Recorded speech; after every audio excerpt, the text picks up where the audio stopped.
Hi everyone, so today I want to talk to you about melatonin, aging, NAD, and things that you're probably doing to stop your body from producing melatonin and how you can actually boost it in a natural way.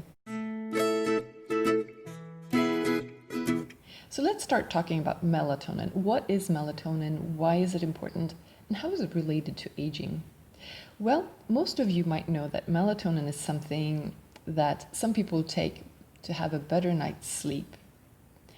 And you might know that it's produced by the pineal gland in the brain. It's actually also produced in some other places in your body, in the gastrointestinal tract. You have it in some different glands. You have it in your bone marrow, blood platelets. So there are several places. But the main part is your pineal gland. So you want to have your pineal gland working really well so that you can produce the melatonin that you need, your body needs. And why does it need it? Well, number one, melatonin is this ancient molecule that seems to have existed for a long, long time.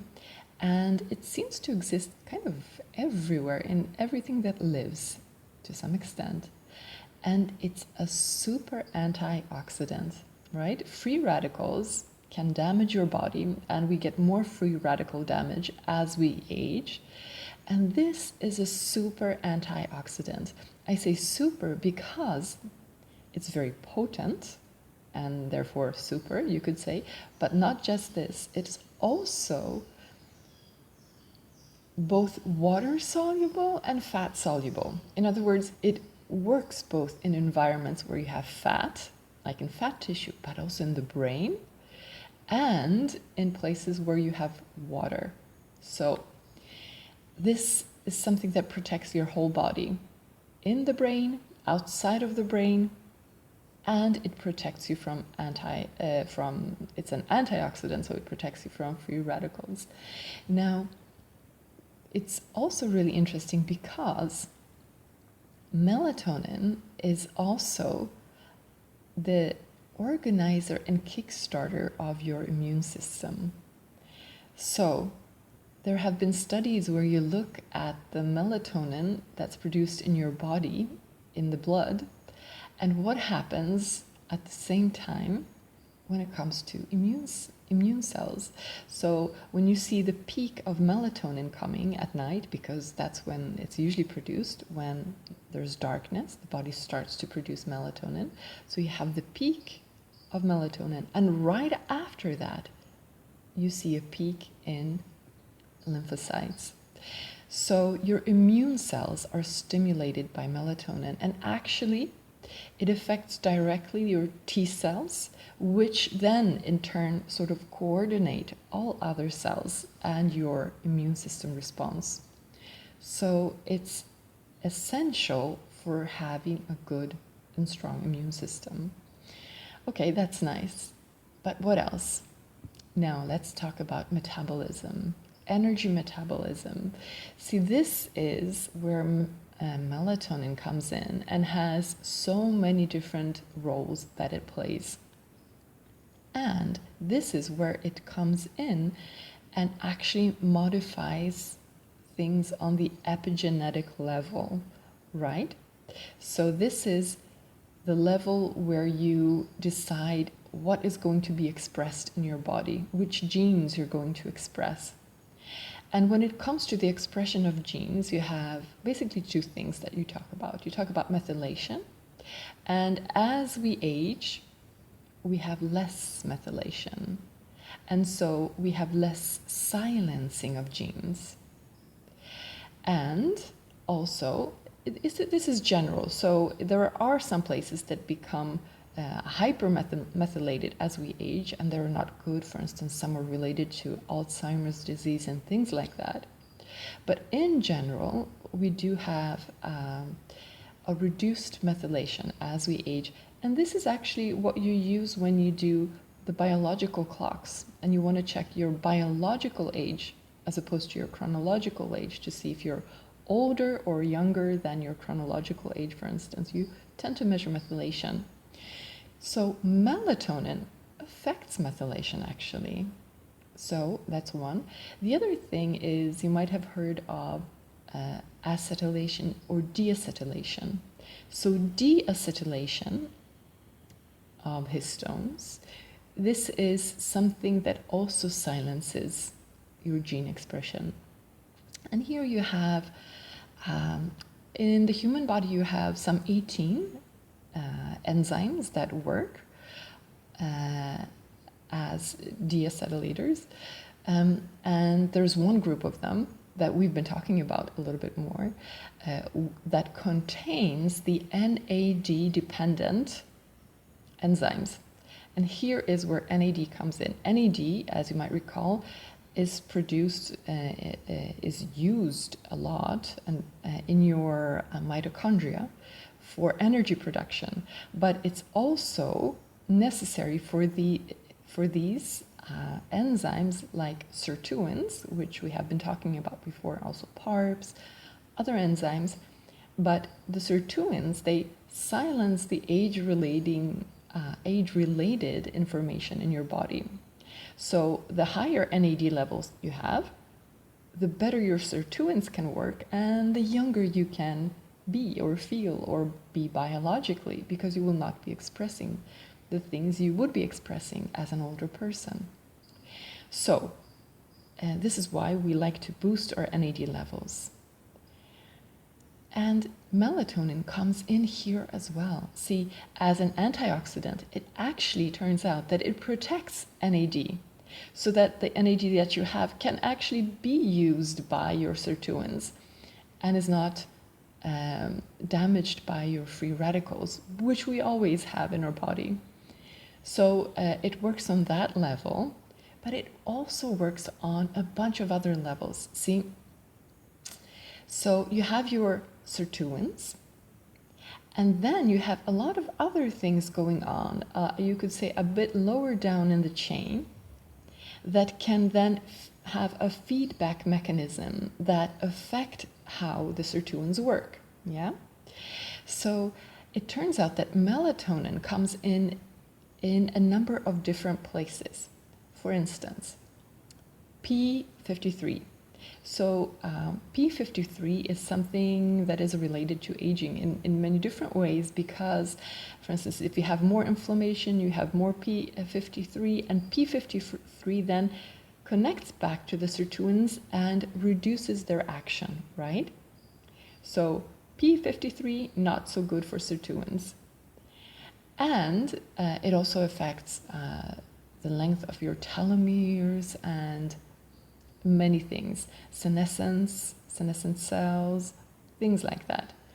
So all of this is connected to aging, and it ties back to the sirtuins.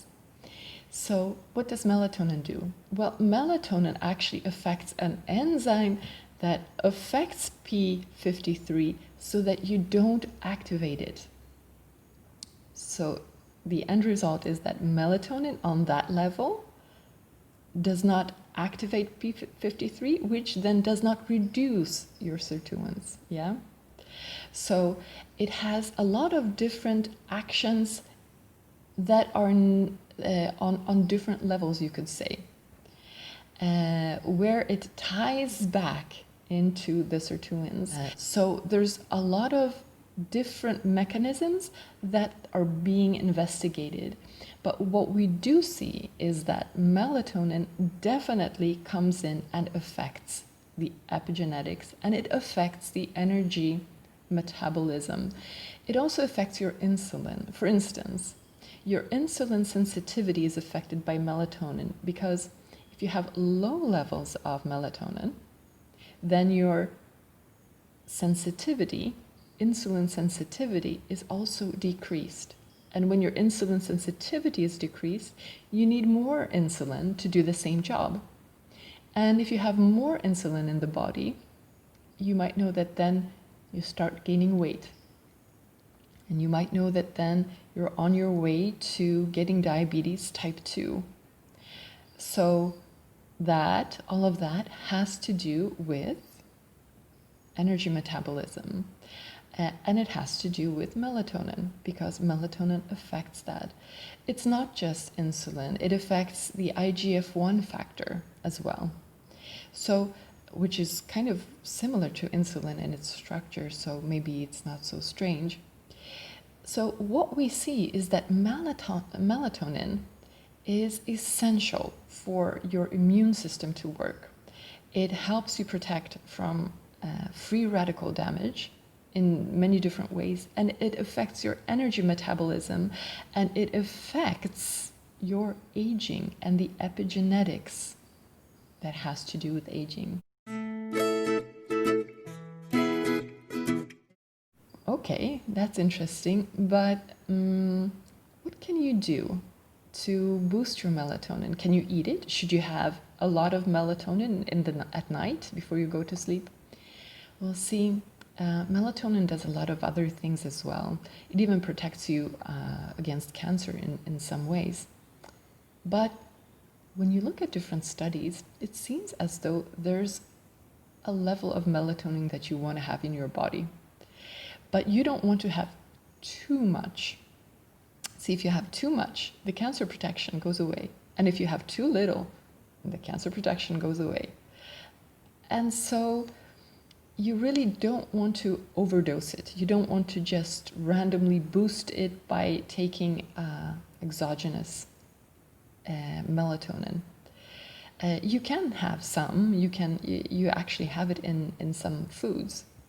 And if you would like to have some in a natural way, the best source that I can recommend are sour cherries, tart cherries. So sometimes you can find tart cherry juice, for instance, and so you could have a little glass of tart cherry juice in the evenings before you go to bed, and that will boost your melatonin, but in a natural way and not as a supplement that is very, very high, that will maybe even cause some damage in some ways.